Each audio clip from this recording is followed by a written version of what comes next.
Second. And all right, Pete Giuliano. It is Monday, September 4th, 2023. Pete, what's the number? To introduce a little bit about conspiracy theory, if you take 2 times 4, you get 8.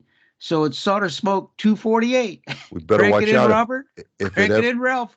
yeah, crank it in, guys. And if it ever comes up to be number 17, then we'll know something is Oh, really going yeah. on. Really going on. There you All go. right, welcome back, Pete, and welcome back to all the SolderSmoke listeners. I'm sorry we've been away for a while, but it's been summertime. Yeah. Pete, you've had all kinds of additional responsibilities, and Yeah. I've been traveling a little bit, just traveling a little bit. Hold on a second, and I gotta get your one screen out of the way. There, I can see myself now. Look at that.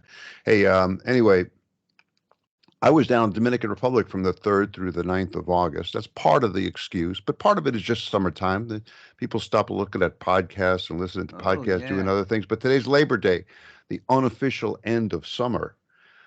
Although it's going to be over 100 degrees here in the DC area today. Ooh, summer, Yeah. right. So, yeah. Yeah. So we're staying inside. Um, but I was away. I was in the Dominican Republic from the 3rd through the 9th of August. And, while I was there, I was thinking about, I didn't bring any radio gear with me this time because it was a relatively short trip and it was mostly kind of elder care trip. But I was thinking at least about M0NTV's video on mixers.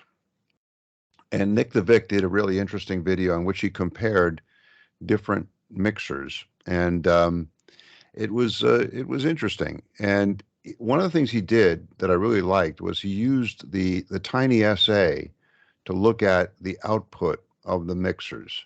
And that in itself was really interesting, but it got me thinking about using the TinySA to look at the output of my entire transceiver and to see how well I was. The 1015, the Yeah, the 1015. 1015, also the 1712, and even the Mythbuster at 7520. I'll talk about that in a minute.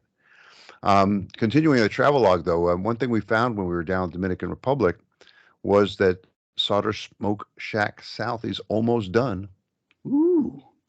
It looks like just like we planned it to be. It looks really, really nice. So I have a question for you and for the rest of the Illuminati, the rest of the group, Pete. I have to figure out how to set up the benches, the desks. Now, there's going to be 2, one on either side of the SolderSmoke Shack South. One will obviously be the operating position where finished or almost finished rigs go to get on the air. The other will be the workbench. Now, the question I have for the group is, how high should the workbench be? Because I have behind me here, you guys can see, those of you who are equipped with video equipment can see. Oh, by the way, I'm wearing bling today. Oh, yeah. Lamacan bling. Yeah. And I've got the Coffee cup. K4RC from Dino right there.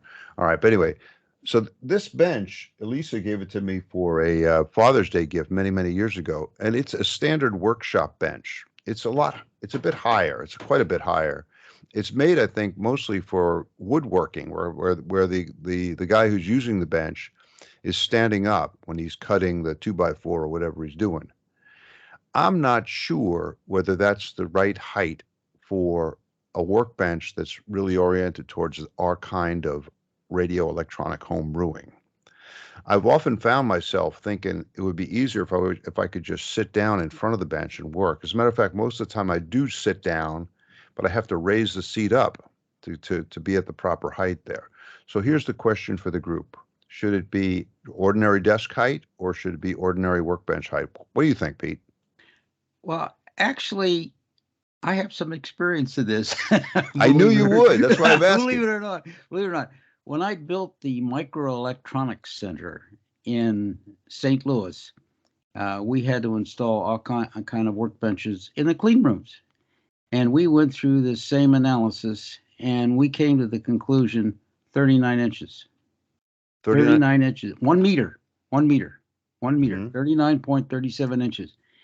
And the reason for this is most of the time the work was being done standing up. However, we did purchase some stools so that if they needed to sit, you had the stool there. As a matter of fact, they have some of the stools on rollers so that they were in the clean space. But 39 inches seemed to be optimal, especially where you're doing some stuff. Now, for instance, you may want to look at an analysis of how much you stand versus how much you sit. Yeah. For instance, your test gear is high, and we had situations like that where they had test gear, and they needed to reach it, so they were Right. standing to Right. make those adjustments. So you might want to look at that 39 inch, but that was the standard we adopted. So we made everything in the clean space, and it was like 400 benches, and they were all made out of stainless steel. Wow. There's a lot of Made benches. a lot of benches, and Yeah. so they were all 39 inches, 1 meter. And when we initially came to 39 inches, I said, where does 39 inches come from? And some guy from overseas says 1 meter. Hold on a second. 1 second. Wait a second. I want to grab my yardstick. Hold on. Yeah, 1 meter. 1 meter.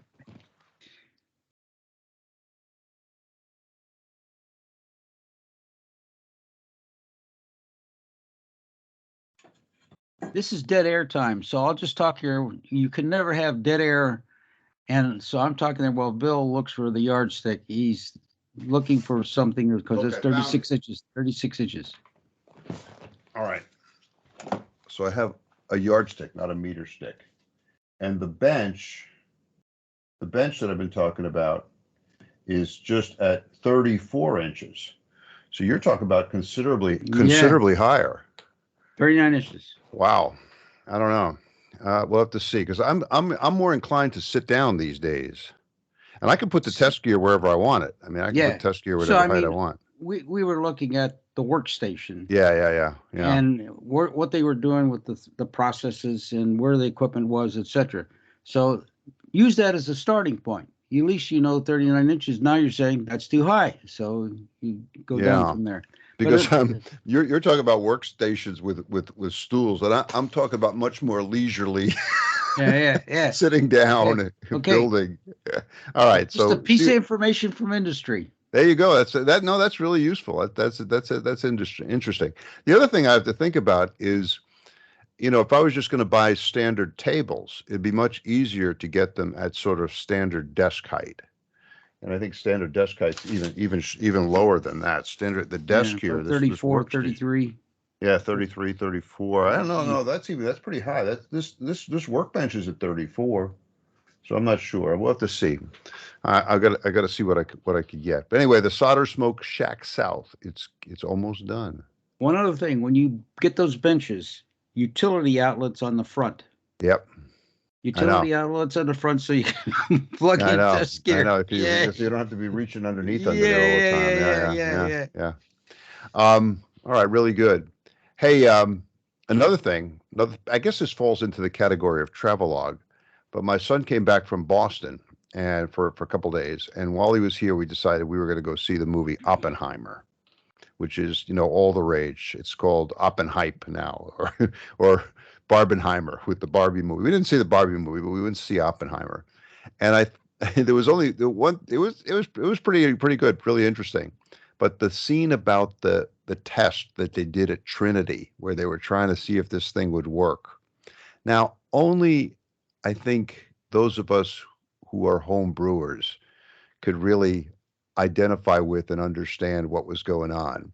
So in the movie, they talk a lot about how these guys at the last minute decided that there was a chance that they could ignite the atmosphere with the test, and kill everybody on the planet.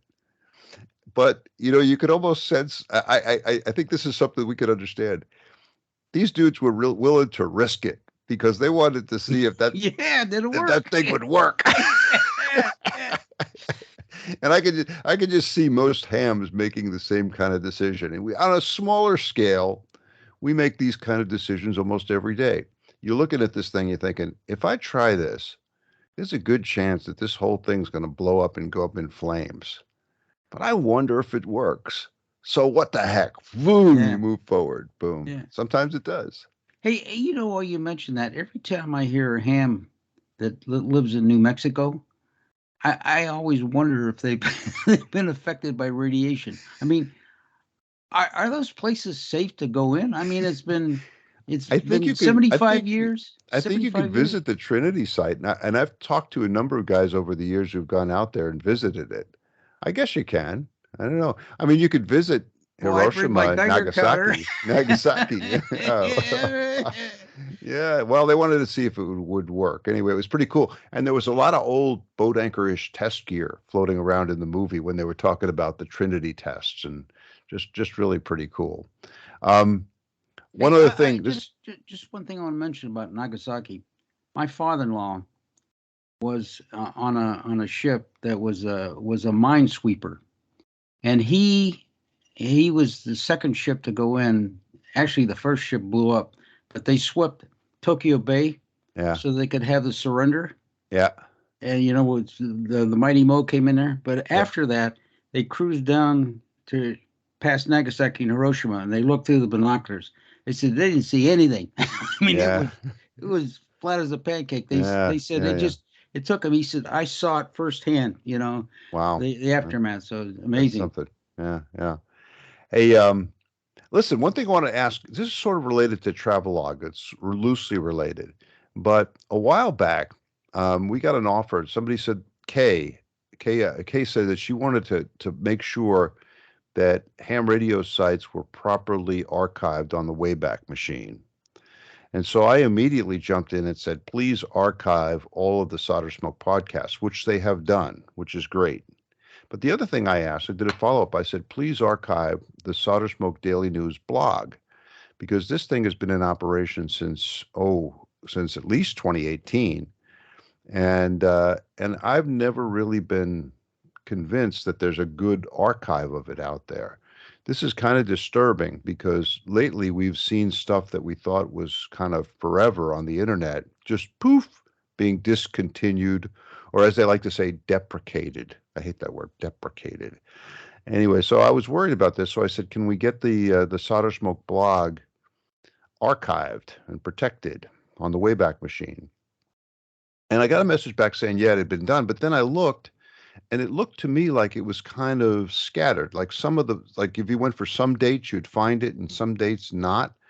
And also the thing that happens a lot of times is the text will be archived, but not the pictures that go along with it. And of course, the pictures and diagrams are almost as important. So I wish some of the digital sleuths out there will take a look at this and let me know whether this thing has actually been completely archived on the WayBack Machine going back to 2018. Let me know, and I'll get in touch with Kay. She's been really super helpful, and just we're looking for any gaps that might exist in the WayBack Machine Internet Archive coverage of the SolderSmoke Daily News blog. So would appreciate some feedback on that. Hey Pete, can we talk about my bench? Oh yeah, go. All right, man. All kinds of good stuff been going on.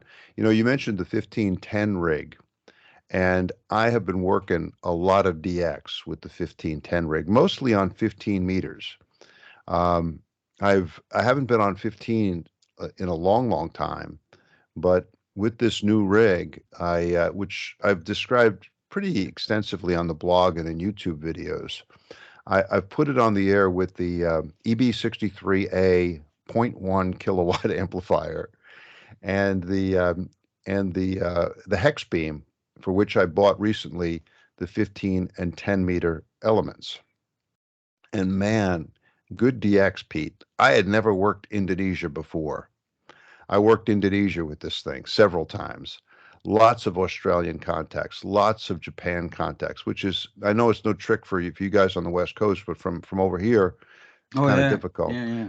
Even worked Hawaii the other day. I never worked Hawaii before. You guys probably work Hawaii all the time, but I heard Hawaii on during the Hawaii QSO party and worked them. So lots of fun, lots of good DX. Indonesia is especially cool because for me it's basically right over the pole. It's on the other side, just south of the equator. Really pretty cool. But with all the good luck I've been having with these things, M0NTV, Nick the Vic, caused me to take a look with the TinySA because I have a rudimentary spectrum analyzer there, which I mean, some people say it's a toy. Some people say it's a piece of serious test gear. I think it's pretty good. So I hook up the TinySA to look at the output of the, let's start with the 1510 rig. Now there's two ways to do this. One is through a dummy load, which is important because you don't want to blow up the TinySA. So I happen to have a dummy load that was built for the HP 8640B signal generator. So you could, which is also a counter. So you have to watch out for signals coming back in. So what came with this rig that Steve Silverman gave me a while back was a dummy load that has an output on it 30 dB down. So it's a 30 dB dummy load. So it looks like 50 ohms going in, and you hook up another load, hopefully 50 ohms on the other side, which is the TinySA. And this thing is protected because whatever goes in is going to be knocked down by 30 dB. So that's one way of doing it. And I would hook this thing up to the EB63A and take a look at the output. And I must say, I wasn't really satisfied. I saw a lot of Spurs in there, especially on 10 meters, not so much on 15, but some on 10. And also the harmonics. You could see the second and third harmonics coming through. The LP filters were obviously not doing everything that they should be doing. I think the standard is 46 dB down from the main signal has to be, you know? So anyway, this started me thinking, and I did similar tests then with the 1712 rig with kind of similar results there. And then also I went and took a look at the Mythbuster, which is 75 and 20 meters. And it looked pretty good on 20 meters. So I wasn't too worried about that. But this the M0NTV thing started me thinking about what to do about really two sets of problems. First set of problem is the Spurs. Now, Spurs, we're not talking about harmonics coming out of the power amplifier. We're talking about Spurs. And I would notice the Spurs at different points. Let's just, for the moment, stick to the 1510 rig. And I would notice the Spurs kicking up, especially on 10 meters, not so much on 15, but mostly on 10. And I came to the conclusion there that part of the problem was that on 10 meters, that EB63A amplifier was starting to kind of oscillate a little bit. And that was causing some trouble. And getting it stable, getting it back to stability was a bit difficult. And I turned on this to Allison, KB1 GMX, and she helped an awful lot. She gave me a lot of guidance on what to do, and she really pointed out that life is more difficult on 10 meters than it is on 20. That amplifiers have a tendency to take off more than on the higher frequency. As you get up into the 10-meter area, things become a lot more sensitive. I sent her some pictures of my layout on the EB63A, and I must say, I warned her beforehand it could cause sort of a shock reaction on the part of somebody who's a real RF engineer like she is. So she gave me some pointers on improving the layout, improving the bypassing, and all that stuff. And I played with it a lot, and you do have to play around with it a lot. You have to experiment. The TinySA is good because you can do a lot of before and after kind of testing. But I came to the conclusion that I was going to get this kind of feedback as long as I had the low pass filter in the same box with the amplifier. All right. So when I took it out, I ended up with low pass filters that I built in a separate box. So I'm going to hold up to the camera here, one of them, right? So there's a little box, and I have the top part of it also there. This is one that I built for 20 meters. And now I can just hook it up from the output of the EB63A to the antenna, and I can basically do an external hookup for the low pass filter. And that solved a lot of the stability problem. So the other problem had to do with the band pass filter. That's sort of the low pass filter problem. And I think I've licked that basically by knocking down the oscillations and coming up with low pass filters using the W3NQN design. I know you like this one. GQRP has it up on their website. So it's steeper, and the skirt is steeper. And anyway, this is something that I tried to use and use it to good effect. But the other problem had to do with the bandpass filters, and this is something that Farhan mentioned to me. And at first, I really didn't understand what he was talking about. But what he was saying was that depending on the configuration of the bandpass filter, you'll end up with a filter that has the steeper skirt either at the lower frequency side or at the higher frequency side. So in other words, I have a picture of this. Picture's worth 1,000 words. I have a pictures of these two different kinds of filters that I use for bandpass filters up on the blog page. You could take a look. But basically, what it comes down to is that when you're doing dual band rigs like this, you're going to come out with outputs from the mixer that are either the sum or the difference of the IF, sum or difference of the signal you're putting in and the VFO, right? So you want when you turn on one band, you want to knock down one side band, one side of this. When you turn on the other band, you want to knock down the other. And it helps if you have the filter configured properly. So you really need two different configurations, and the pictures show the two different configurations. So I was in pretty good shape. For example, on the 1510 rig, my 15 meter 21 megahertz filter was configured properly with the steep skirt on the high end, right? Because I needed to knock down 28. However, the other one was the same kind of filter, and it wasn't doing an adequate job. It wasn't adequately knocking down the 21 megahertz signal that I needed to knock down. So I switched and I built a different filter with a different configuration to put the skirt there on 10 meters on the low side of the band pass. So that helped quite a bit.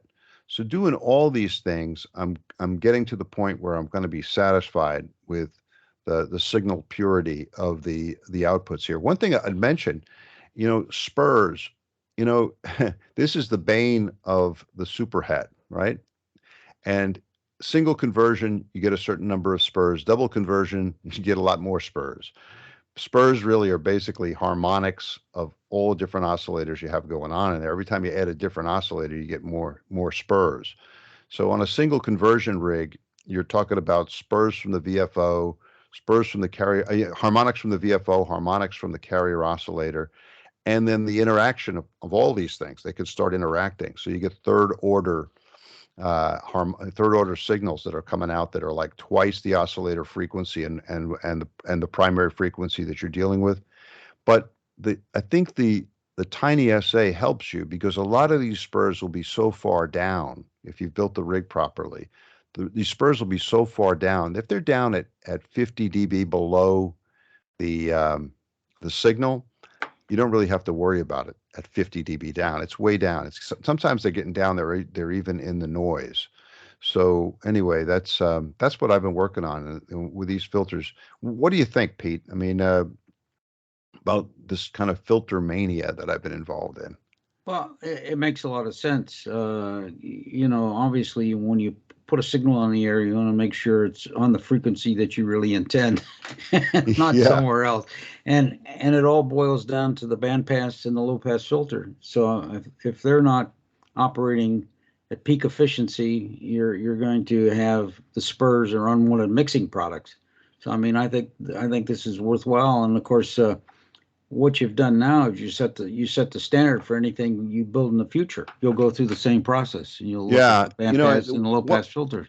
One thing I'd been doing in the past that was, I think, kind of short-sighted of me, I'd been relying mostly on my SWR meter.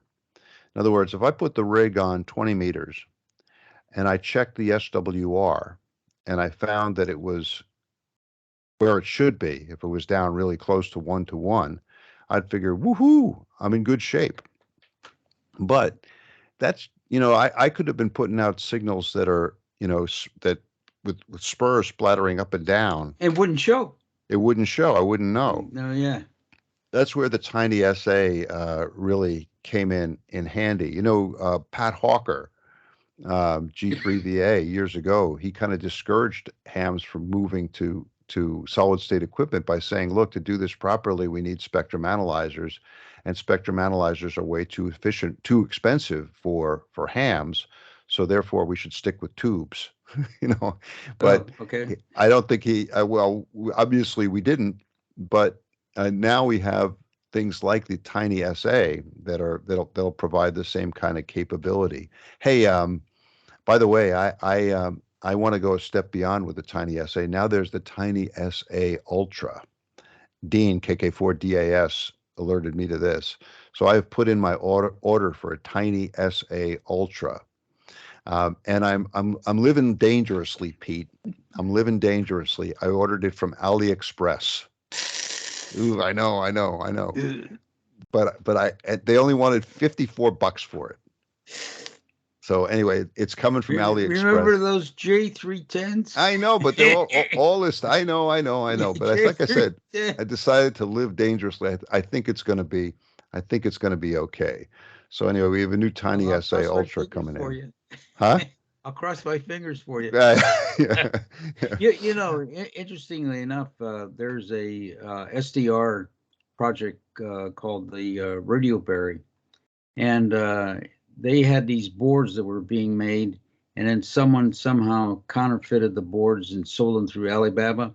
And everything that didn't work got sold through Alibaba. So these guys were, I got a board for $50. You know, it didn't work. So I hope you have better success than that. But I will let you know. Keep your fingers crossed. Hey, you know, another tool I've been using, and I know this is somewhat controversial. I know you've had different results with it, but the Nano VNA, when I start looking, when I build one of these filters and I want to say, okay, what does the pass band look like on one of the band pass filters or on the low pass filter? Man, I usually pull the filter out and we'll just solder in connections, little coaxial connections to either end. I mean, the input and the output on these things are at 50 ohms already, so you don't have to worry about that. You put them in there, and then as long as you have the Nano VNA calibrated in the HF range, I mean, it's going to provide a decent looking passband, and you could tell whether you're getting it right, whether what is the cutoff point on the low pass filter? Is it too high? Is it too low? That's another mistake I was making. For example, if I was building a 20-meter rig, I would say, oh, what is the cutoff frequency? Oh, well, I just need to cut off, the second harmonic 15, at 28, 16, yeah, 17, 18. Yeah, but when you do that, you're reducing the amount of attenuation that you get at the second harmonic, right? So you're much better off if you set it really as low as you can get it. Suppose you're doing a 20-meter rig, set that cutoff point at 14.3, right? That way, when you look and you say, oh, and you can see this really clearly on the Nano VNA, you move that little dot out to 28.6 or so, right? And you see, oh wow, when I have it this way, I'm getting 40 dB of attenuation or 50 dB of attenuation. But if I set the cutoff frequency as I did before, at say 17 or 18, I'm getting 10 dB of attenuation at the second harmonic. Man, oh, that's not good enough. So there's a value in setting it as close as possible. And again, the Nano VNA was the one that alerted me to this. I've also become a believer in the W3NQN filters. These are basically just the standard old low pass filters that we've been using, but the center inductor is a bit different, and it's got a capacitor across the second inductor. It's not harder to build. It's about equally hard to build as the others, but it does give you a much steeper skirt, a much greater attenuation of that second harmonic. So yeah, 3 cheers for W3NQN's filters. And I've got a link. They've got the GQRP Club has got a really good link to all of his stuff on their page. Yeah, Um, just a short point here. If you take the three NQN filters and put them in LT Spice, it really gives you a feel of making changes. I mean, just to visually see if you yeah, change this, what happens here? And I mean, you get a real good feel of each component and its contribution. You'll find that center inductor and that center capacitor is huge I in know terms it of its is. impact. You could do something similar using the program ELSI, ELSIE, which I use a lot. And ELSI has an interesting feature, just along the lines that you're discussing, that allows you to adjust the component. You can go up 5%, down 5%, up 1%, down 2%, and then you could watch the impact on the curve as you move it. So that is really really interesting stuff. And I agree. This is a good example of how useful the software will be when you try to put these filters together, because sometimes you'll build the filter if you didn't test it, man, you're completely off. You had no way of knowing. In the old days, we would just build the filter, throw it in there, and hope for the best. Yeah. But now we don't. Also, when you're winding the toroids, it's also really important to have a good LC meter around, just to make sure that if it's calling for a point 0.5 micro Henry coil, you wind it, you think you got point 0.5, and then you put it in the tester and you find out it's point 0.7. Oof. You gotta squeeze or spread out those turns to get it just where you Evenly want it, spaced, evenly spaced. Yeah. evenly spaced and all that. Yeah, you gotta play with that a little bit. So that's been an interesting experience. Um, I gotta say, Allison, KB1GMX has been super helpful. She's really busy. She's got a lot of stuff going on in her life, but she's been real helpful with this and gave me a lot of good patient pointers in terms of how to get my amplifiers to stop being oscillators. And the EB63A, it's really basic. It's really simple, but it's doing the job. I'm gonna have to buy another amplifier, sort of in the similar zero point 0.1 kW class for the SolderSmoke Shack South. And I'm tempted to go with another EB63A just because the devil you know is better than the devil you don't. So we'll see what goes on with that. Hey, one other thing I wanted to mention.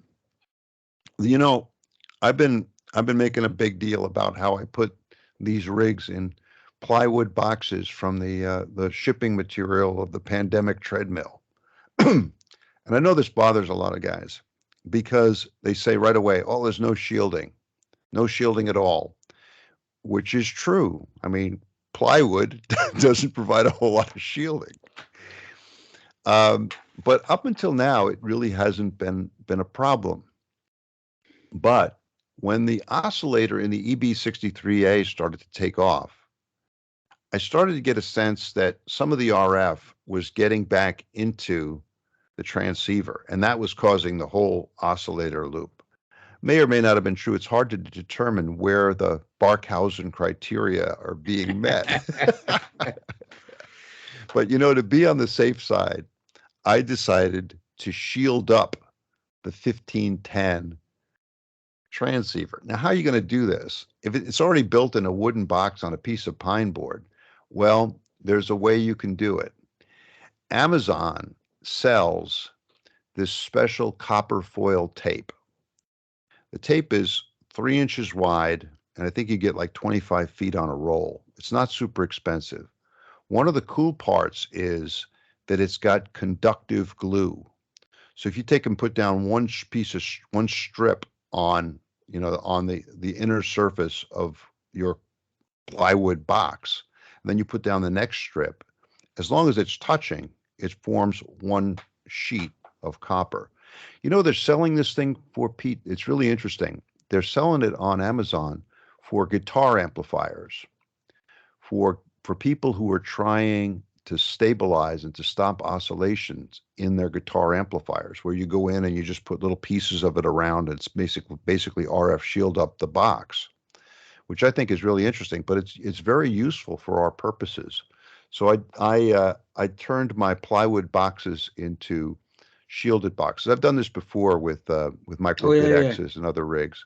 So I mean that's another tool that we should use. And I even checked with Allison on this, and I said, well, what do you think? And she said, copper foil tape is your friend. So I went out and bought another 2 boxes. The other stuff that we've been using is solder wick. Dean and I were talking about this. You start getting used to, especially if you're doing Manhattan board construction on little boards, when you want to link the boards together. Sure. You don't want to put like little pieces of wire. A lot of times people just put a little bit of wire hanging there. You go, God, that's not really a good. But if you take a wider bit of solder wick or several of them, and solder them to either side, they're really easy to solder, and it creates a pretty good ground conduction that's probably not going to turn into an inductor on you. So just little pieces of advice and gear that you could use. Hey, one more thing I want to just mention. Pete, I'm sure you've seen this on the blog, but phase noise has reared its ugly head again. There you go. Here you go. There you go. There you go. And you know what? I came to realize that I really didn't understand it. I'm still not completely sure I have an understanding. So I've been reaching out to people, trying to improve my understanding of what's going on with phase noise. And some people have been super helpful. Wes has been really helpful. Others have been helpful in describing the phenomenon of phase noise. I think I'm getting there. So stay tuned. We'll put something up on this. But it's interesting that it's mentioned in EMRFD as sort of like an esoteric thing that. Oh yeah, phase noise. Phase noise, yeah. And Sherwood talks about it. Sherwood says. Bob Sherwood, yeah. Yeah, Sherwood mentions it. So these are all good data points on it, but we'll continue to work on that. I've got some blog posts about phase noise rearing its ugly head and my efforts to understand phase noise. But anyway, it's there, and we're thinking about it. I've obviously got more basic problems here. My amplifiers are turning into oscillators, but we're thinking about phase noise. Hey, before we turn to your bench, Pete, it's time for what? Shameless Commerce Division. The Shameless Commerce Division. Yeah, and we've got a lot to report here. The company, the international conglomerate, mostly DIY RF. Not really. This is our friend Todd out in Portland. Is getting ready to release a kit, the PSSST kit. What is PSST? Psst, psst, psst. What does that stand for, Pete? It's Pete's Simple Sideband Transceiver. Pete's Simple Sideband Transceiver. It's in kit form. And I am going to put a picture of this thing up on the blog post so you guys can see. It is beautiful. It is a thing of beauty that Todd has developed using your schematic. Colors. It's colors. Red and black. All kinds of different colors. It's great. So take a look at that. Now, he's got a target date for the release of this kit. What is the current target date, Pete? Well, I thought it was the 18th, but you said the 13th. So I'm not sure. Maybe when I looked at the 13th, I saw an 8. So I thought it was December 18th, but you said the 13th. So maybe I haven't. Maybe I did the same thing too. But it's E. Howard Armstrong's birthday. 133rd. 133rd birthday. And you guys can check it out and prepare for the date when this kit becomes available. Just go to the website, mostlydiyrf.com. There are links on the blog page. You guys, there's so much good stuff that Todd has to offer from the company, and it's from a real radio amateur. You're not dealing with some, Bezos-like international conglomerate. Alibaba. Yeah, or AliExpress. AliExpress, I'll have you know. Anyway, check out Todd's company, mostlydiyrf.com. Here's a bit of trivia for you. If it's the 18th, that's also the birthday of Brad Pitt. So you can't put him in the same category as E. Howard Armstrong. Well, no, wait a minute. This guy's okay. He's in his 60s. He's got a 30-year-old girlfriend. So the guy's got something going for him. That's pretty standard out there in Hollywood, Pete. All right. So continuing on Shameless Commerce, I am kind of miffed, I guess, here at Bezos, because the Amazon search box that I've had for many years up there in the corner of the blog, appears to have died. I can't get it back. It's kind of frustrating too because it would be on there for a while, and then I'd start getting emails from guys who were trying to use it saying, "Hey, it's gone. It's not there anymore." And I would check, and sure enough, it'd gone. Then I'd do something, it would come back, and then a couple weeks later, it'd be gone again. So who knows what the suits over there at Amazon are doing with this? But I can't get it back. And I noticed there've been some changes in the Amazon Associates program, as they say.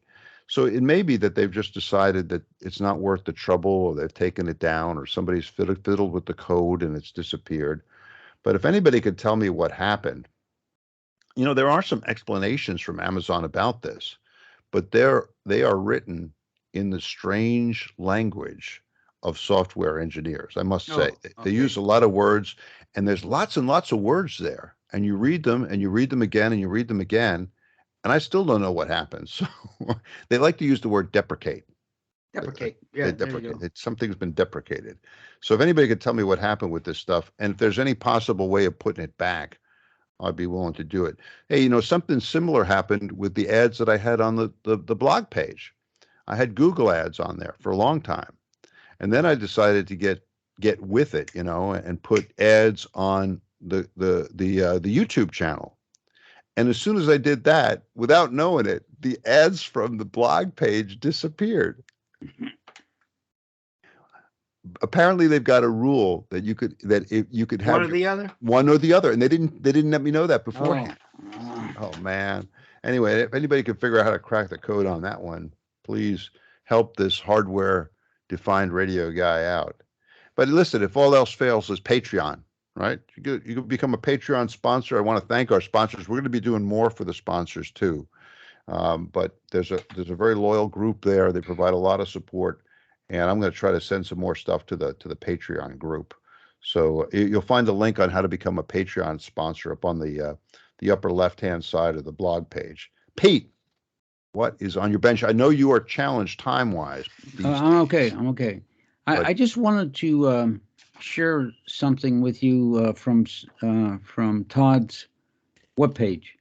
Did you look at the top masthead, what it says? What does it say? It says parts for hardware-defined radios. And that's it. HDR, man. It's becoming a thing. Yeah, there you go. I said, when I looked at that, I said, Bill must have slipped that in there. I didn't. I guess it's just talking about it here on the podcast. It jumps out at you. Hey, I wanted to grouse a little bit about something that I experienced before I talk about the small things that I've been working on. I get emails. All the time, and people are asking information, or they're asking for various things.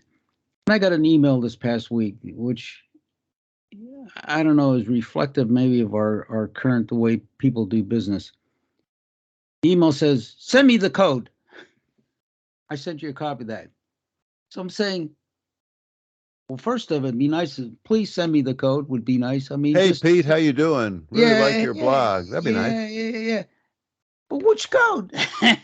I mean, it's like someone sending you a request. Send me a bolt and a nut. Well, what size? What thread? How big? How long? So I said, until you tell me which project, I got hundreds and hundreds of pieces of code. So if you're going to make an inquiry to somebody, whether it's me or anybody else, try to be a little specific. So I had to go back and say, look, I don't know what you want.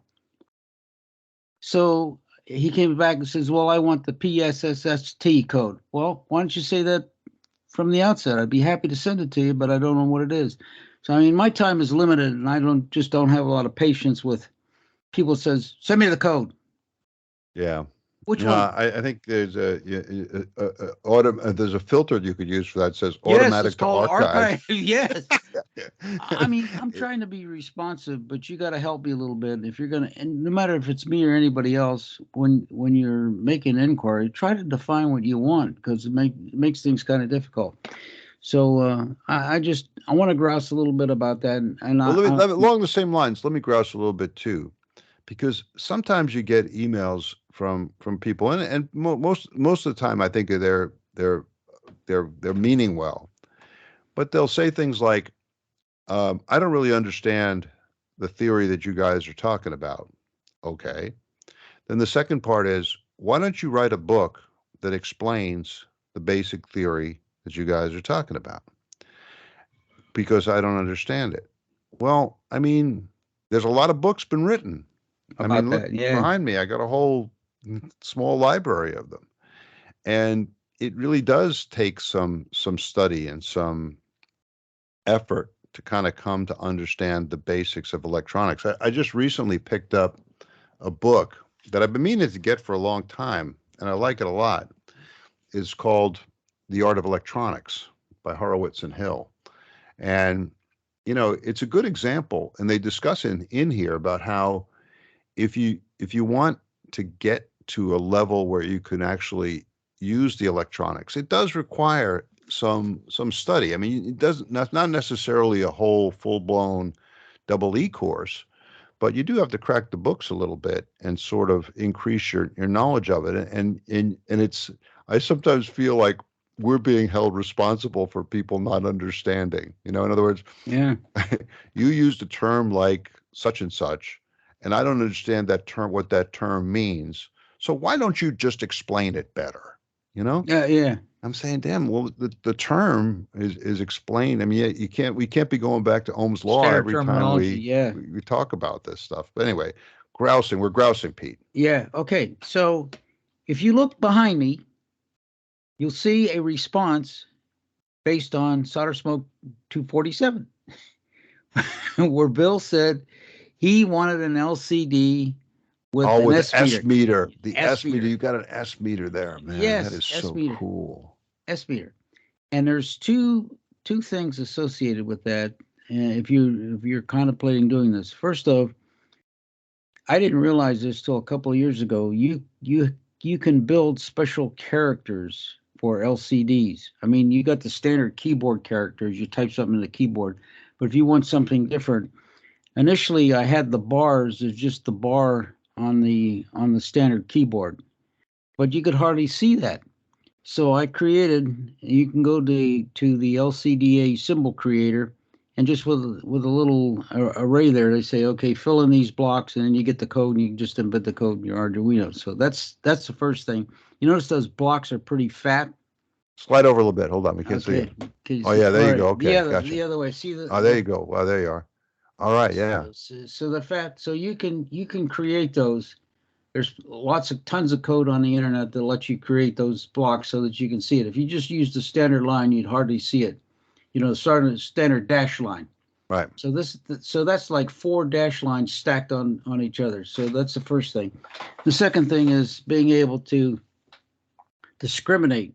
You can read the voltage on a pin, and then you have to put some if else logic in there that says if it's certain level, color in the first block. If it's a bigger level, color in the first and second block. If it's a certain higher level, color the first, second, and third.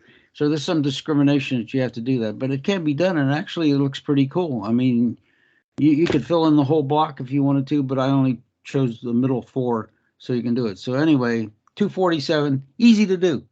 Now, do you need an AGC circuit to hook this thing up to? No, no, and I'll tell you what I've done. Our good friends at the GQRP Club, they actually built a one of my transceiver projects, and they sort of modified it somewhere. And Steve Hartley has this circuit because he was leading that group. And you sample the audio, and it creates Audio derived S meter, yeah. audio derived estimator. So it has a real simple circuit: one transistor, a couple diodes, a couple resistors, a couple capacitors, and I've used that, and it works just fine. And it's got a little pot, so you can adjust the level so that when you get an S9 signal, it's going to show up at S9 there. So Pretty cool, you can Pete. Pretty cool. I just got to get it with one of those meters that moves up and down like this. well, you can do that too. Easy to do. Easy to do. Easy to I'm only kidding you. That's Easy to do. that's really beautiful. Thanks for doing that. Easy to do. Easy to do. On the 1510 rig, I have not put in the 16x2 frequency counter display yet. I'm still stuck with the piece of masking tape with the numbers written on it that you commented about. Well, that's cool. It's not quite cutting it though. Except I sent you a link to a national HRO dowel I mechanism. I saw that. I saw that. I mean, that'd go perfect with that. That'd go perfect in there, but it's bigger than the whole rig. And probably a lot more expensive too. It was only $60. I mean, It's more expensive than the rig, I think. there you go. Hey, So, so you've also been pulled in, Pete. I've seen 6BA6 Mania at yes, N6QW. What's going on yes. there? Well, I'm trying to work on a project here to develop a 14 tube SSB transceiver using nothing but 6BA6s in every one of the sockets. 14 tubes. 14 tubes. And I have pretty much defined all the individual circuits, and I've started to build some of the circuits, but my time is very limited. The first circuit I built was the audio amplifier, and you can actually use a 6BA6 as an output tube. It's got a 3-watt plate dissipation. So with the right kind of transformer and the right kind of biasing, you can get maybe close to a half a watt to a watt output out of a 6BA6. That's enough. That's enough. It's right enough. there. I mean, that's like an LM386, There you go. You're good. Yeah. So I've got all the circuits pretty much developed, and then I'm trying to lay out some of the boards. So that is, with the times constraints I have, that's pretty difficult to do. And the other thing I ran into the problem here in the last couple of weeks, it's been like 96 degrees in the garage. I mean, it's like working in the sauna. Oh man. And so I said, that ain't gonna work. So I'm waiting for a little cool weather, although we're starting to see a change here. So I'll get back and Now, actually the 6BA6 thermotrons are not going to help in that regard.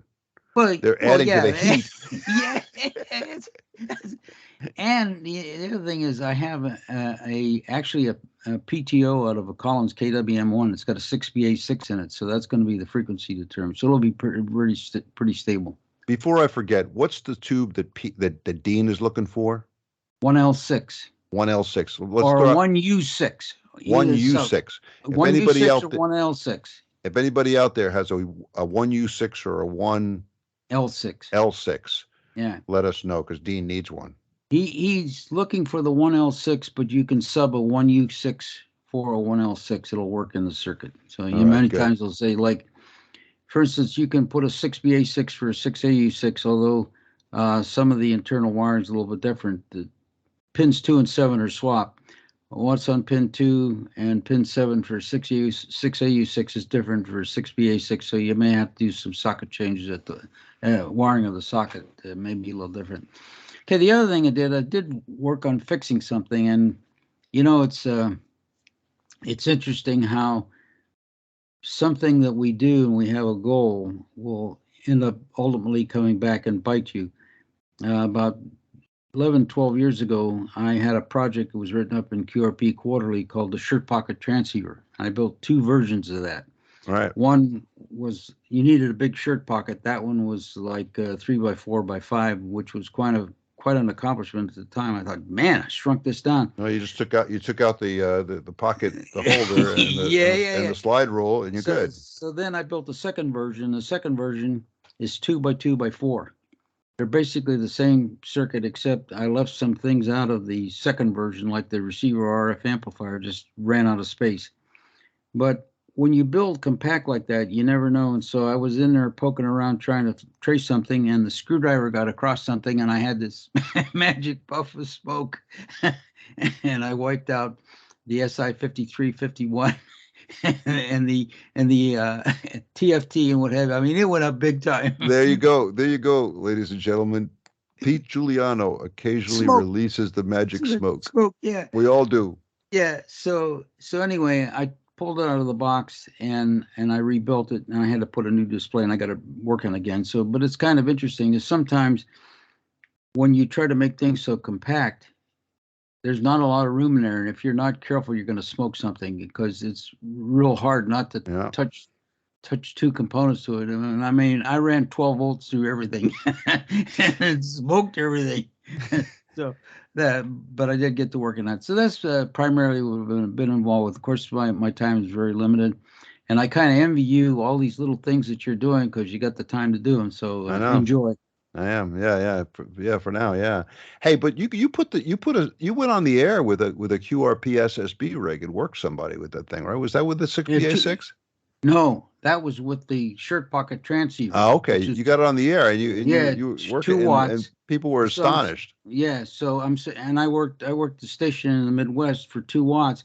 So I'm saying the 6BA6, if I can get 2 watts out of that, that tells you 2 watts is 2 watts. Doesn't Yeah, matter whether it's coming out of a tube or it's coming out of right. a solid state transmitter. So I'm hopeful the 6BA6 running barefoot at 2 watts will There be you good. go. You'll be fine. And the thing is, people are astonished on two levels. One, that it's QRP, but even more, I guess, profoundly, they're astonished that you're using a homebrew rig, which, you're starting to run into the point where people don't really understand that that's possible. I mean, it's a generational thing, but you do run into people who will be kind of surprised. They don't really know what you mean when you say homebrew rig. They'll ask, well, What kit is it? what kind What of kit kit is is it? that? What kit Yeah. is it? Yeah, no, there's no kit. Yeah, no, no.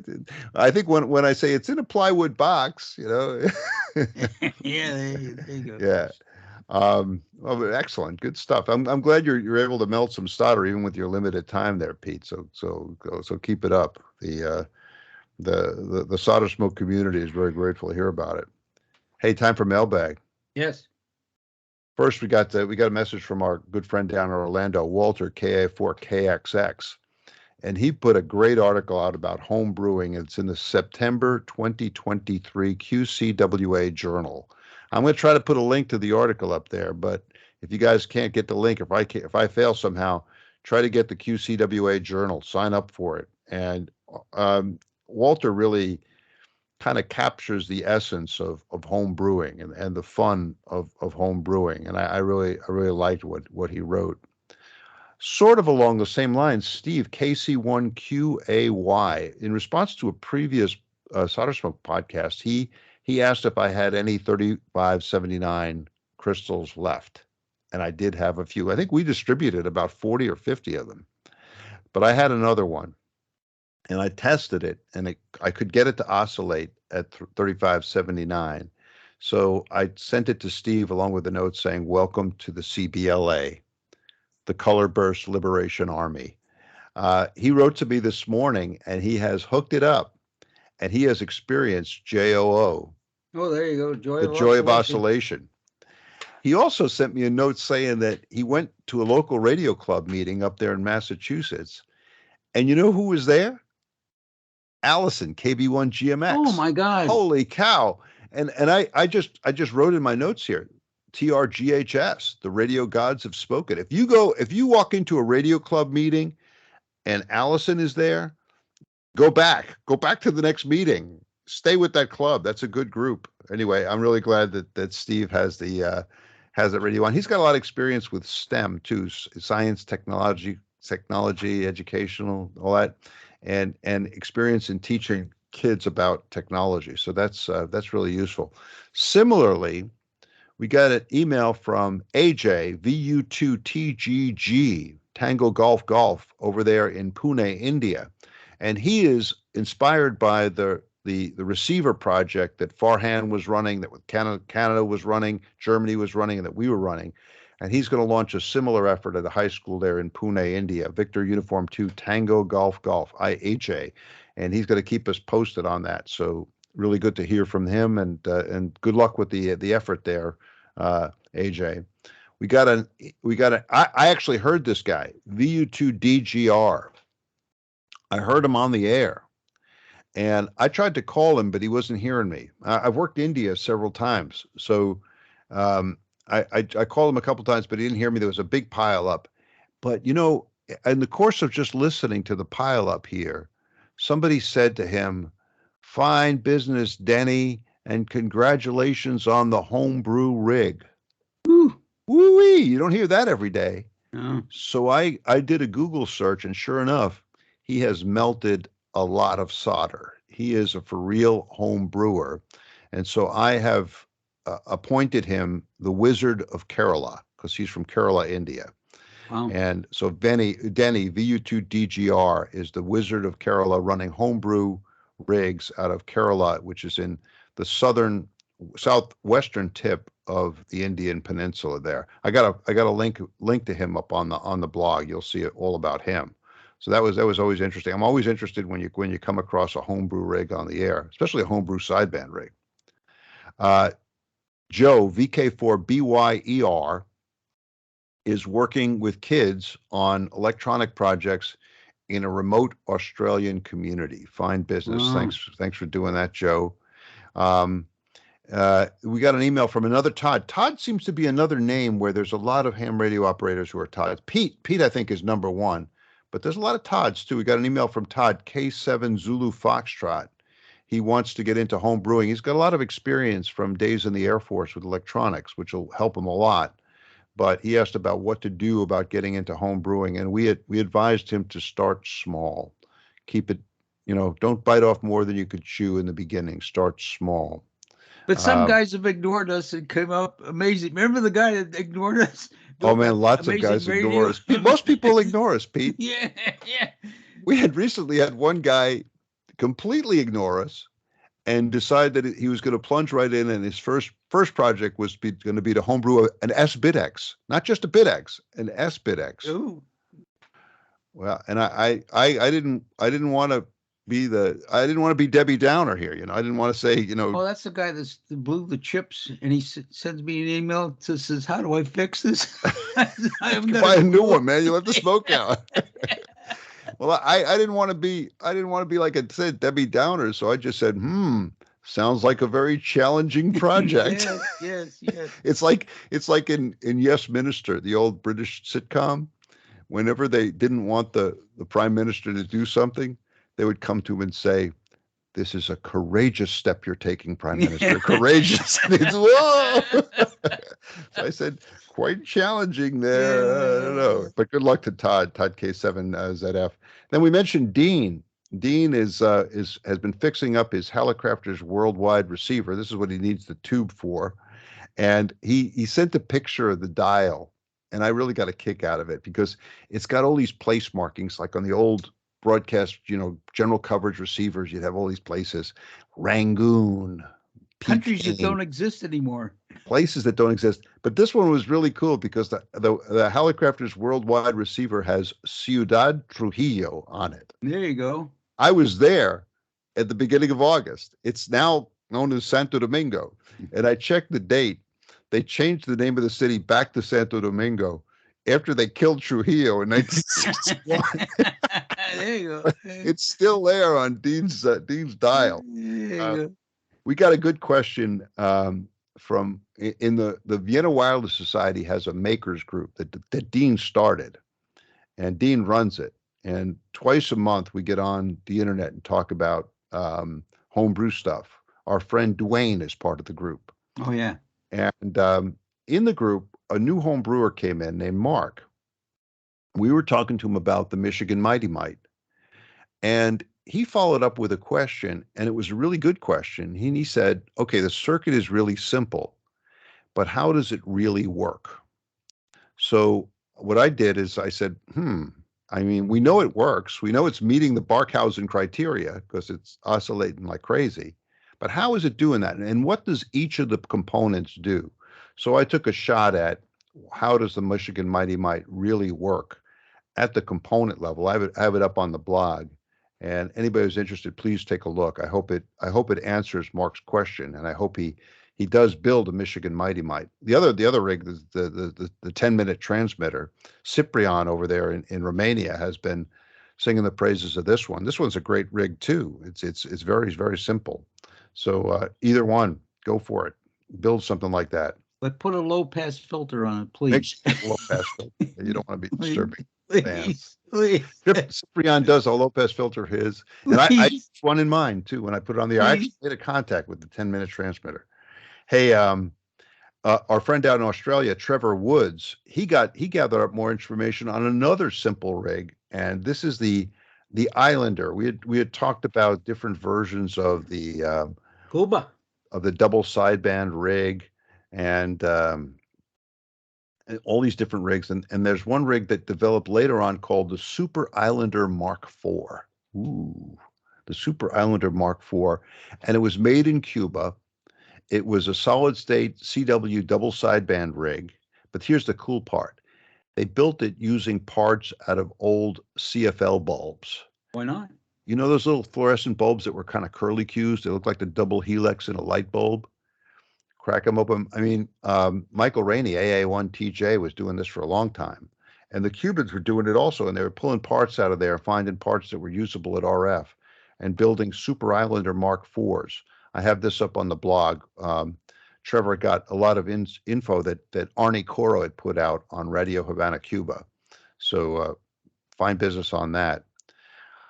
Another old friend, Bob, KD4 EBM.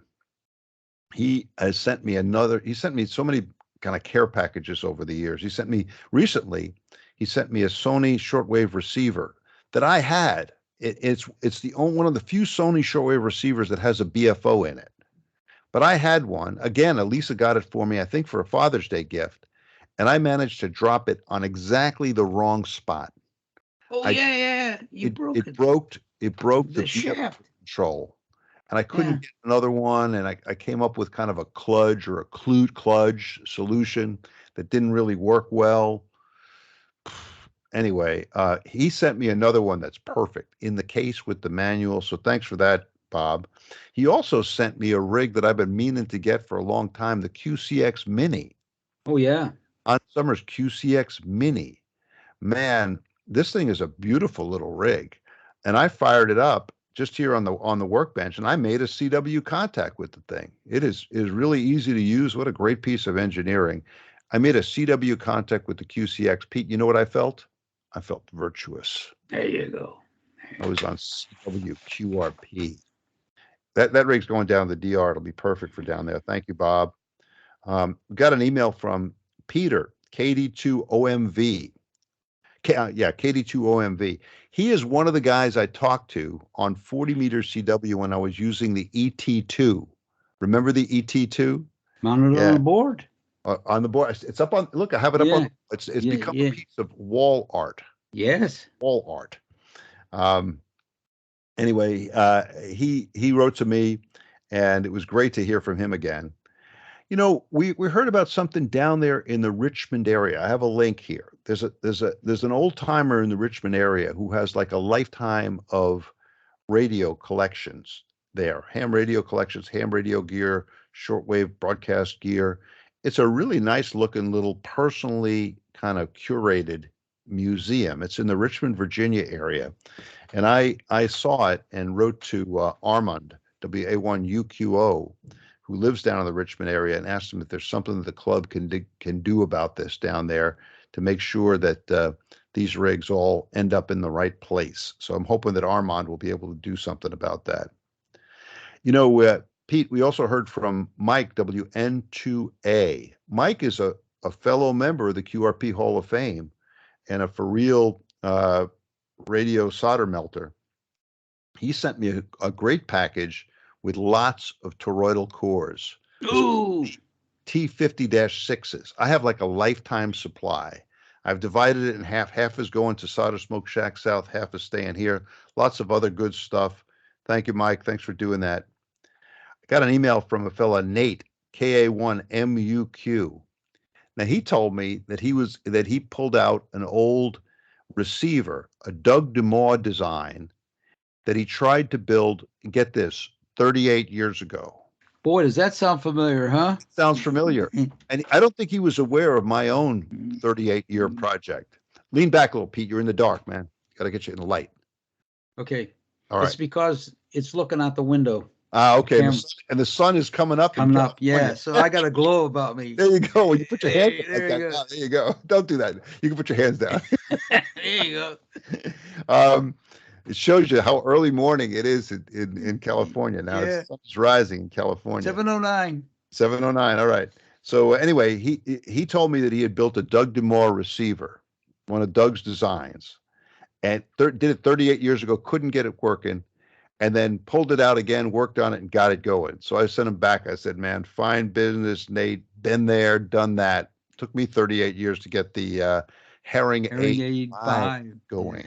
Yes, with the help from Dex down there in New Zealand, ZL2DEX, he told me I had wound the tickler coil on the BFO wrong. True, on the oscillator coil. True. Um, got an email from our old friend, great friend Tony G4WIF over there in the UK. I had sent around this video, and I have it up on the blog if anybody wants to take a look, about an old timer named Gerald Wells. Gerald Wells was a kid during the 1930s who got arrested basically for trying to steal radio gear so he could be a for real radio guy. And he was sent away to like a truant reform school as like a little 10-year-old kid. He's a little 10 kid. But when he got to the reform school, he found out that the maintenance guy there was also like a radio fanatic, and the two of them got together, and it just deepened his addiction to radio. But anyway, I put this story up there. Tony visited him. Tony had met with Gerald, right? And a guy from the local radio club here, the BB50YP, George, he also had gone over and had visited Gerald Wells. Gerald's now a silent key, but both these guys got a chance to visit him. Oh, wow. Cool. So that was really good. Finally, the last one I have here, I got on 15 sideband with the 1510 rig the other day, and I just called CQ and I got an answer from a fella, KL7MA. Now, he started out telling me how hot it was. It was like over 100 degrees. So I said to him, well, his name is Dean. I said, well, Dean, I'm guessing you're not up in Alaska. I'm hoping. He said, no, he's down in I think he was in Oklahoma. But we talked, and he's another real experienced home brewer. Get this. He told me he had gotten on the air recently. I think it was on 17. Oh, yes. And he had worked West W7ZOI on sideband. Yeah, boy, that's a rarity. That's fine business. I said, man, the radio gods have spoken. There you go. Work W7ZOI. I told Wes about that. He got a kick out of it too. Did you hear the story about Todd K7TFC about his grandfather? I saw it. Well, tell us about it. Well, it seems like his grandfather grew up in Long Beach. Yeah. And he decided to become a ham radio operator, but and the Navy came and complained. Two Navy guys show up, says you're running our transmissions in Long Beach. So he got an official ticket then, and he said at that time there were two tickets issued, one that gave you 500 watts and one that gave you a KW.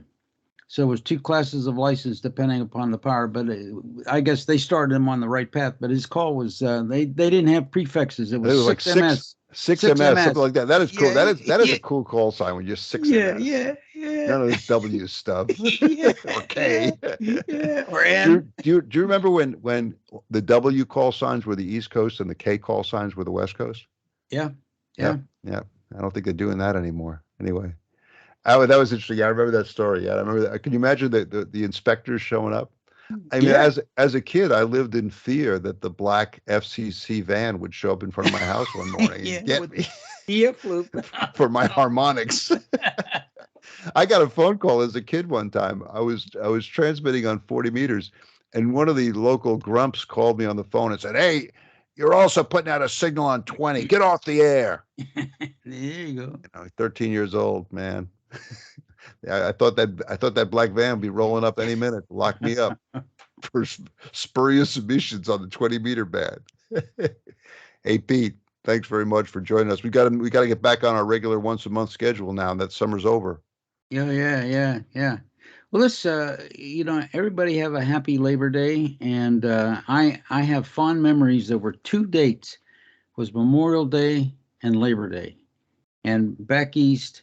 The public swimming pools opened up on Memorial Day, and the last day for the public swimming pool was Labor Day. So I mean, you knew when the public swimming pools were open and we'd meet all the girls was May 30th and September the 4th. I know we're near the end of that now. So anyway, have a happy Labor Day to everybody, and Pete, thanks very much for seeing us. 7-3 from Northern Virginia. Yeah, 7-3 from the left coast. Take care.